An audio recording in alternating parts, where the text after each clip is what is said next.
Does learning how to play the 5-string banjo get more difficult with old age? A question that I was thinking about the other day, and everything I'm about to say now is completely my own opinion. So if you agree with what I'm saying, let me know. If you think I'm talking a load of old bollocks, let me know. But in my opinion, I would say, does learning the banjo get more difficult with old age? I would say it doesn't get more difficult, but the way that we learn and the way that we practice and absorb information changes as we get older. So if you imagine like a young child, a young kid, when they're learning, they experiment, they play, they make mistakes, they have accidents, they fall over, they cut themselves, they cry, they laugh. They experience life through exploration, play, experimentation, and just having fun. And as well as that, children have the double advantage of not only experimentation and exploration, but they also have the advantage of elders, whether it's the parents, the grandparents, the carers, or whoever it is, at a more... Why am I covered in dust? I'm feeding the rabbits this morning, I'm covered in bloody hay. So the children have a double advantage of being guided by their elders. So, you know, not only are they exploring, making mistakes, but they're also being advised things, you know, they're doing things right, they're doing things wrong, they need to do things this way, do things that way.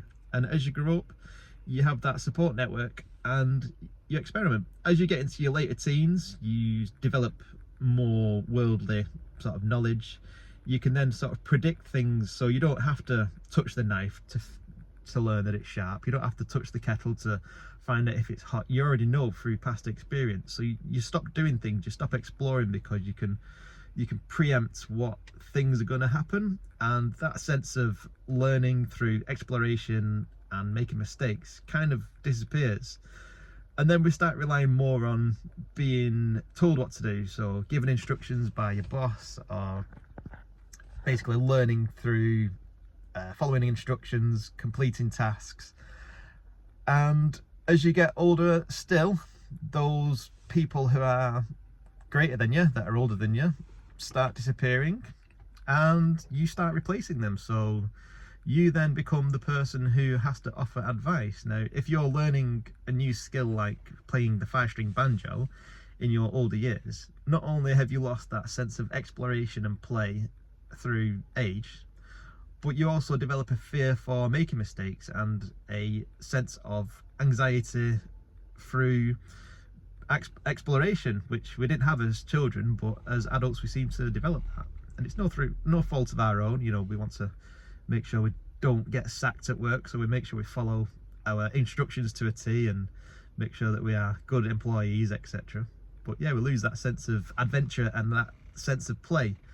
And the double negative is, as we are the wise ones, the elder ones, we don't have anyone to sort of look up to tell us that we're doing something right. So if you're learning to play the banjo and, you know, you're learning the basics, you're following simple guidance or instructions, free courses and what have you, you don't have that feedback loop of somebody saying, yes, you're doing it right. And for that reason, even when we're making progress and we are getting better at the skill, we doubt ourselves. You know, no matter how old you are, you still doubt yourself. And if you're learning a new skill, you doubt yourself even more, unless you've got somebody filling that gap telling you that you're doing it right.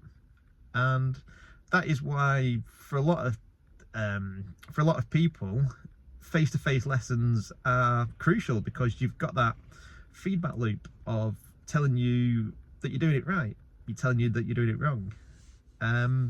If you are self-educating through YouTube, through online forums, free courses and what have you, it's great. You know, you can learn the basics, but you don't have that one key element, which is that Facebook, that feedback loop where whoever you're learning from is telling you, you know, yes, you're doing it right, no, you're doing it wrong, you're doing this bad habit. And it gives us a sense of uncertainty, and it's easy to err on the side of I'm not doing it right than I'm doing it right and I'm doing a good job. So that is one aspect of it.